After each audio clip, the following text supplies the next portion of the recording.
अस्सलाम वालेकुम दोस्तों, इस वीडियो के माध्यम से मैं आपको कुछ जरूरी इंपॉर्टेंट अपडेट बताएंगे जिसके बारे में आप सभी लोग को जानकारी होना बेहद जो पहली अपडेट उन सभी लोगों के लिए बेहद इंपॉर्टेंट है। और ये जानकारी उन लोगों के लिए इसलिए इम्पोर्टेंट है क्योंकि सऊदी अरब में जाने के बाद में कई लोग फंस जाते हैं। आज़ाद वीज़ा लेने के बाद में अगर आप भी सऊदी अरब का आज़ाद वीज़ा ले रहे हो तो ऐसे में इस वीडियो को आपको देखना बेहद ज़रूरी है कि आपको कौन सा आज़ाद वीज़ा लेना चाहिए, वरना आप फंस सकते हो और आपको कई दिक्कतों का सामना करना पड़ सकता है। आपको हो सकता है कि सऊदी अरब से आपके देश भी भेज दिया जाए। तो ऐसे में आपको सावधान सतर्क रहने की जरूरत है और इस वीडियो को पूरा देखने की बेहद इंपॉर्टेंट जरूरत है क्योंकि इस वीडियो के माध्यम से हम आपको पूरी जानकारी देंगे कि आपको कौन सा वीज़ा लेना चाहिए सऊदी अरब के अंदर, आज़ाद वीज़ा। दोस्तों वीडियो में आगे बढ़ने से पहले मैं आपको बता दें कि अगर आप सऊदी अरब में पहली बार जा रहे हो तो इस वीडियो को ज़्यादा से ज़्यादा लोगों तक शेयर करिए और इस वीडियो को पूरा देखिए क्योंकि सऊदी अरब में पहली बार ही जाने वाले लोग फंस जाते हैं। उनसे बोला जाता है कि आपका जो वीज़ा है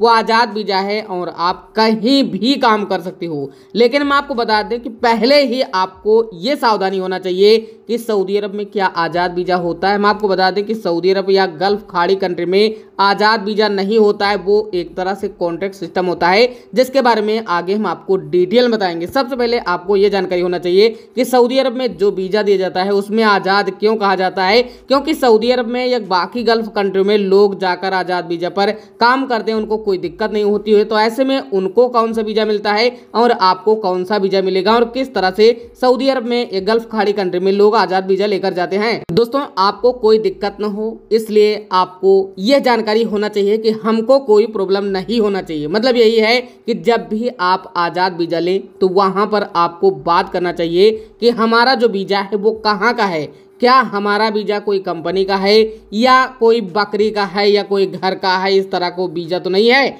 यानी इसका मतलब यही है कि हमारा जो वीज़ा है वो कंपनी का ही होना चाहिए अगर हम आज़ाद वीज़ा ले रहे हैं। वीज़ा दो तरह के आज़ाद होते हैं, कुछ घर के होते हैं और कुछ कंपनी के होते हैं। मतलब दो तरह से वीज़ा होते हैं और कुछ ऐसे भी वीज़ा आपको दिए जाते हैं जैसे कि बकरी गनम इस तरह के, तो वहाँ पर भी आपको बाहर में छोड़ा जाता है, आपसे पैसा ले जाता है और जब भी आप पकड़े जाते हो तो आपको छुड़ाया जाता है। लेकिन कुछ केस में ऐसा भी होता है कि आपको छोड़ा नहीं जाता, उस केस में आपको आपके देश पुलिस भेज देती है बिना कोई टेंशन, यानी आपका पूरा पैसा बर्बाद। तो इसलिए आपको कुछ सावधानी बरतना बेहद इंपॉर्टेंट है। दोस्तों अगर आप किसी भी देश से हो सऊदी अरब का एक आज़ाद वीज़ा लेना चाहते हो तो आपको सावधानी के तौर पर हम आपको बता दें कि पहली सावधानी आपको बरतना चाहिए कि जैसे ही आप सऊदी अरब में जाएं तो वहां पर आपका जब तक कि पूरा पेमेंट रिटर्न ना जाए, मतलब अगर आपने 2 लाख 5 लाख 10 लाख जो भी पैसा लगाया है वो जब तक रिटर्न ना हो जाए तब तक आपको बाहर में काम नहीं करना है। मतलब आप